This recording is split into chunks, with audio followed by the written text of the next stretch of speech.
औज़ु बिल्लाहि मिनश्शैतानिर्रजीम बिस्मिल्लाहिर्रहमानिर्रहीम सुब्हानक ला इल्म लना इल्ला मा अल्लमतना इन्नका अंतल अलीमुल हकीम। आज इल्म मीरास का 12वां सबक है।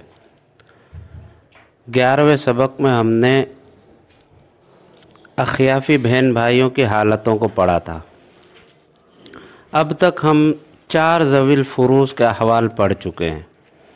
बाप, दादा, अख़ियाफ़ी भाई और अख़ियाफ़ी बहन। 3 मर्दों के अहवाल पढ़ लिए और एक औरतों की हालत भी पढ़ ली। अख़ियाफ़ी बहन की भी हालत हमने पढ़ ली, इसलिए कि अख़ियाफ़ी बहन भाइयों की हालतें एक ही हैं। तो अब तक हमने 4 अफराद के अहवाल को पढ़ लिया है। आज हम सबक में शोहर की हालतों को पढ़ेंगे और बीवी के हालतों को पढ़ेंगे। शोहर, उसकी 2 हालतें हैं। पहली हालत कि अगर मरने वाली औरत की औलाद मौजूद ना हो तो शोहर को निस्फ़ मिलेगा। देखें, वलकुम निस्फ़ु मा तरका अज़वाजुकुम इल्लम यकुल लहुन्ना वलद। ए शोहरों, तुम्हारे लिए निस्फ़ है उसका जो तुम्हारी बीवियां छोड़कर गई हैं, इल्लम यकुल लहुन्ना वलद, अगर उनकी कोई औलाद ना हो। अब यहाँ पर औलाद से मुराद आम है, चाहे मुज़क्कर हो या मुअन्नस हो, बेटा हो, बेटी हो, फिर बेटे की औलाद यानी पोता हो, पोती हो, पड़पोता हो, पड़पोती हो, नीचे तक चले जाए। इनमें से कोई भी मौजूद हो ना हो तो शोहर को निस्फ़ मिलेगा।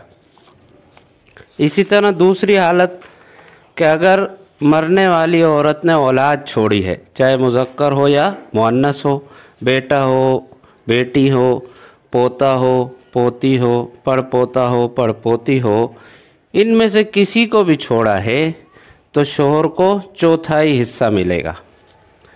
फ़इन कान लहुन्ना वलदुन फ़लकुमुर रुबु, अगर उनकी औलाद हो, मरने वाली औरतों की औलाद हो तो फ़लकुमुर रुबु, शोहरों तुम्हारे लिए माल का 1/4 हिस्सा है।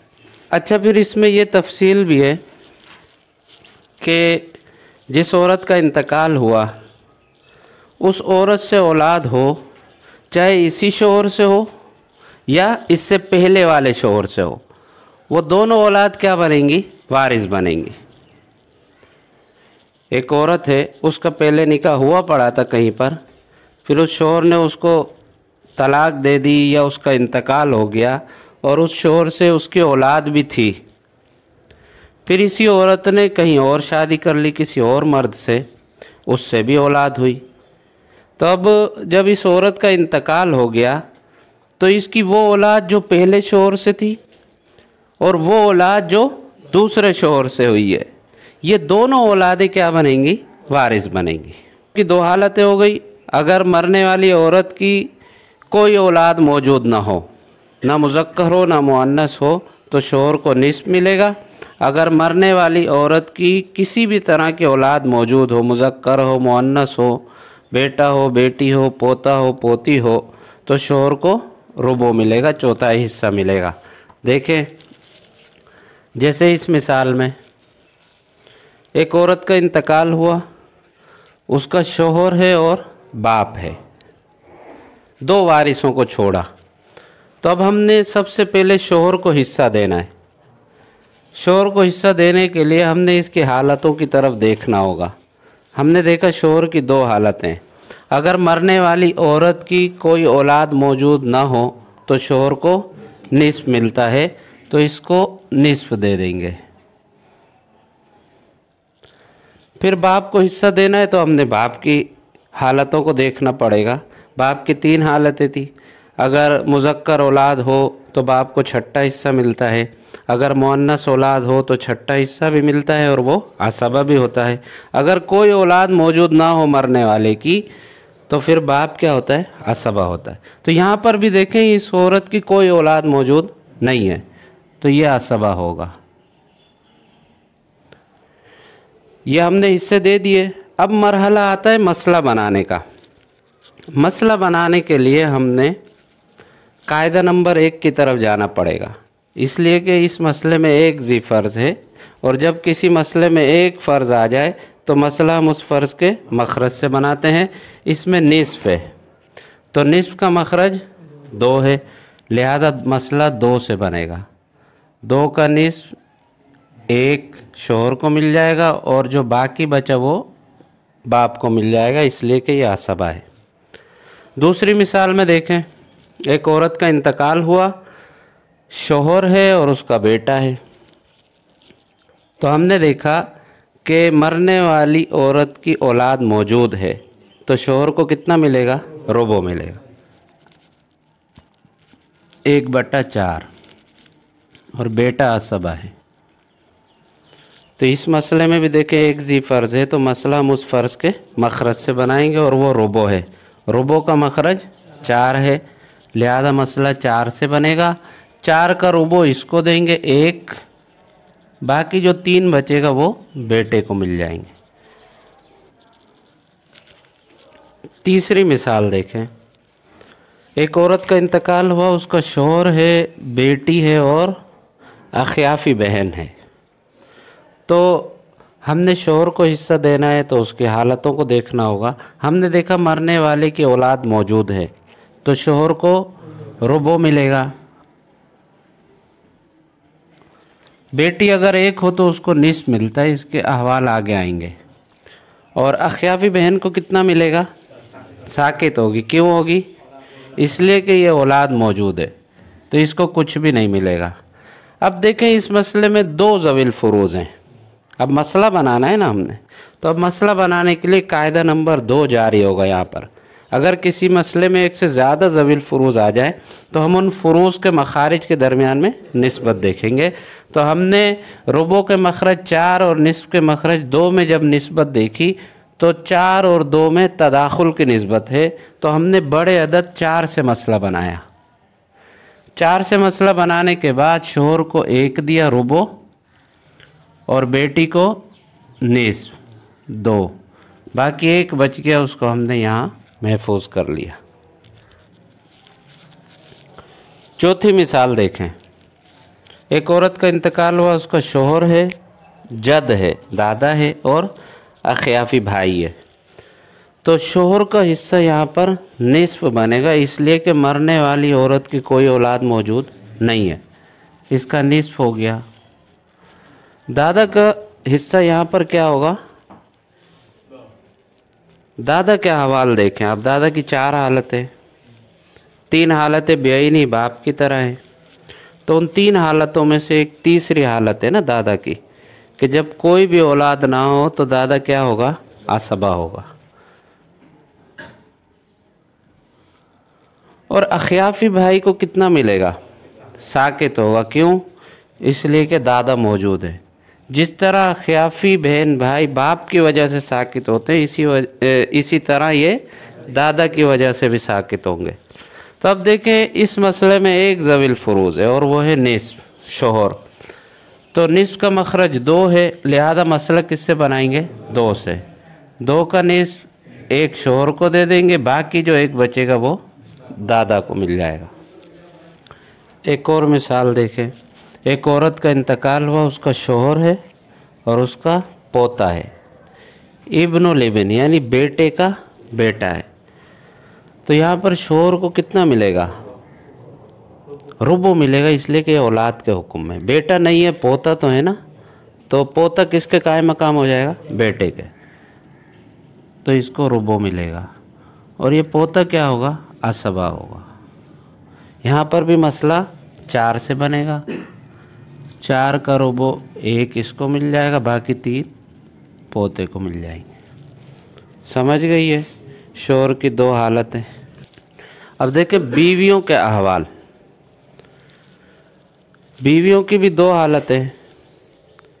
नंबर 1, अगर मैयत की औलाद या मुज़क्कर औलाद की औलाद नीचे तक बेटा बेटी पोता पोती ना हो, कोई भी ना हो, तो बीवी को रुबो मिलेगा। अगर मैयत की औलाद या मुज़क्कर औलाद की औलाद नीचे तक बेटा बेटी पोता पोती हों, इनमें से कोई भी मौजूद हो, तो बीवी को सुमन मिलेगा। देखें एक शख्स का इंतकाल हुआ, उसकी बेवा है और बाप है। तो हमने देखा कि उस मरने वाले की कोई औलाद मौजूद नहीं है, बीवी है और बाप है। तो बीवी को 1/4 रुबो मिलेगा और बाप क्या होगा, असबा होगा। तो यहाँ पर मसला किससे बनेगा, 4 से। 4 से मसला बनाकर रुबो बेवा को मिल जाएगा और बाकी 3 वो बाप को मिल जाएंगे। दूसरी मिसाल में देखें, एक शख्स का इंतकाल हुआ, उसकी बेवा है और बेटा है। तो चूँकि औलाद मौजूद है ना मरने वाले की, तो इस सूरत में ज़ौजा को 1/8 8वां हिस्सा मिलेगा और बेटा क्या होगा, असबा होगा। तो यहाँ पर मसला किससे बनेगा, 8 से बनेगा। 8 से मसला बनाकर 8वां हिस्सा 1 बीवी को मिल गया, बाकी 7 बेटे को मिल गए। ये 2 हालतें हैं बीवी की कि अगर मरने वाले की कोई औलाद मौजूद ना हो, ना बेटा हो, ना बेटी हो, ना पोता हो, ना पोती हो, नीचे तक, तो उस सूरत में बीवी को रुबो मिलेगा। अगर मरने वाले की किसी भी तरह की औलाद मौजूद हो, बेटा बेटी पोता पोती, इनमें से कोई भी मौजूद हो, तो बीवी को सुमन मिलेगा, 8वां हिस्सा मिलेगा। अब ये तीसरी मिसाल देखें कि एक शख्स का इंतकाल हुआ, उसकी 3 बीवियाँ हैं और बाप है। 3 बीवियों को कितना मिलेगा, रुबो मिलेगा। क्यों, इसलिए कि औलाद मौजूद नहीं है।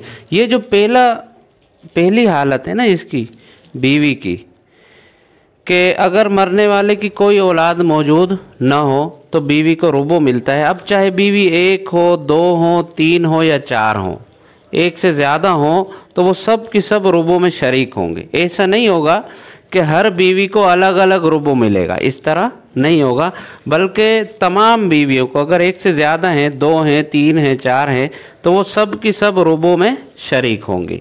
या अगर मरने वाले की औलाद मौजूद है तो बीवी को सुमन मिलता है। अब बीवी 1 है तब भी सुमन मिलेगा, 2 हैं, 3 हैं, 4 हैं, तब भी क्या मिलेगा, उनको सुमन मिलेगा। वो सब की सब सुमन में क्या होंगे, 8वें हिस्से में शरीक होंगी। तो यहाँ पर देखें, इस शख्स का इंतकाल हुआ, उसकी 3 बीवियाँ हैं और बाप है। तो इन 3 बीवियों का हिस्सा रुबो बनेगा और बाप क्या होगा, असबा। तो यहाँ पर भी मसला 4 से बनेगा। 4 का रुबो हम इन 3 बीवियों को दे देंगे, बाकी जो 3 बचेगा वो बाप को मिल जाएगा। अब ये एक जो इन 3 को मिला है, ये किस तरह तकसीम होगा, इसकी तफसील आगे बाबु तस्हीम में आएगी इंशाअल्लाह। चौथी मिसाल में देखें, एक शख्स का इंतकाल हुआ, उसकी 4 बीवियां हैं, बाप है और बेटा है। तो 4 बीवियों को हिस्सा कितना मिलेगा, सुमन मिलेगा, इसलिए कि मरने वाले की औलाद मौजूद है, 1/8। बाप को कितना मिलेगा, 1/6, इसलिए कि मुज़क्कर औलाद मौजूद है। और बेटा क्या होगा, असबा होगा। अब देखें, इस मसले में 2 ज़वील फ़ुरूज़ आ गए। तो हमने 6 और 8 में निस्बत देखी, तो 6 और 8 में कौन सी निस्बत है, तवाफ़ुक़ की निस्बत है कि 2 का अदद 8 को 4 मरतबा में और 6 को 3 मरतबा में ख़त्म कर रहा है।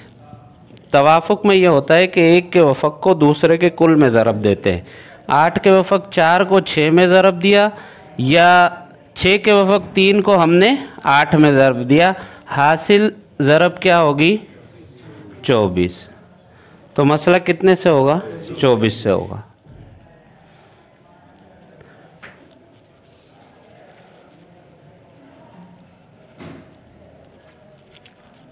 चौबीस से मसला हुआ। अब 24 का हमने इन 4 बीवियों को 8वां हिस्सा देना है। 24 का सुमन 8वां हिस्सा 3 बनता है और 6ठा हिस्सा 4 होगा। अब 4 और 3 7 हो गए। 24 में से 7 गए, बाकी कितने बचते हैं, 17। वो किसको मिल जाएंगे, बेटे को, इसलिए कि यह असबा है। तो ये है बीवियों की हालत है कि अगर मरने वाले की औलाद मौजूद ना हो तो बीवी को रुबो मिलेगा, अगर मरने वाले की औलाद मौजूद हो तो बीवियों को एक हो या एक से ज़्यादा हो तो उनको सुमन मिलेगा, वो सब की सब सुमन में शरीक होंगे, 8वें हिस्से में शरीक होंगी।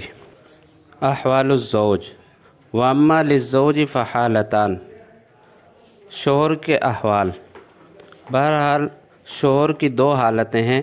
अन्निस्फ़ इंद आदमिल वलदी व वलदिल इब्नी, निस्फ़ मिलेगा औलाद मौजूद ना हो या बेटे की औलाद मौजूद ना हो। वह इन सफला, अगरचे आप नीचे तक चले जाओ, ना बेटा हो ना बेटी हो ना पोता हो ना पोती हो, नीचे तक, तो उस सूरत में निस्फ़ मिलेगा शोहर को। व रुबु माल वलदी अव वलदिल इब्नी व इन सफला, और रुबु मिलेगा शोहर को जबकि वो औलाद के साथ आ जाए, यानी मरने वाली औरत की औलाद मौजूद हो, चाहे बेटा हो बेटी हो पोता हो पोती हो, नीचे तक चले जाओ तो इस सूरत में शोहर को रुबु मिलेगा। फ़स्लुन फिन निसा, ये फ़सल औरतों के अहवाल के बयान में है। अहवालुज़्ज़ौजात, ज़ौजात के अहवाल। अम्मा लिज़्ज़ौजात फ़हालतान, बहरहाल बीवियों की 2 हालतें हैं। अर्रुबु लिलवाहिदती फ़साइदतन इंद आदमिल वलदी व वलदिल इब्नी, रुबु मिलेगा लिलवाहिदती, बीवी एक हो, फ़साइदतन या एक से ज़्यादा हो, ये सब की सब रुबु में शरीक होंगी। इंद अदमिल वलदी, जबकि मरने वाले शख्स की कोई औलाद मौजूद ना हो या बेटे की कोई औलाद मौजूद ना हो, ना बेटा हो ना बेटी हो ना पोता हो ना पोती हो ना पड़पोता हो ना पड़पोती हो, नीचे तक चले जाओ। वह इन सफला, अगरचे आप नीचे तक चले जाओ, इनमें से कोई भी मौजूद ना हो तो फिर बीवी को क्या मिलेगा? 4था हिस्सा मिलेगा। वस्सुमुनु माल वलदी अव वलदिल इब्नी व इन सफला, और बीवी की दूसरी हालत यह है कि बीवी को 8वां हिस्सा मिलेगा, औलाद के साथ अगर वो आ जाए या बेटे की औलाद के साथ वो आ जाए। वह इन सफला, अगरचे आप नीचे तक चले जाओ, अगर मरने वाले शख्स की औलाद मौजूद हो, बेटा हो बेटी हो या बेटे की औलाद मौजूद हो, पोता हो पोती हो पड़पोता हो पड़पोती हो, तो इन तमाम सूरतों में कोई भी एक मौजूद हो तो बीवी को कितना मिलेगा? 8वां हिस्सा मिलेगा, सुमन मिलेगा।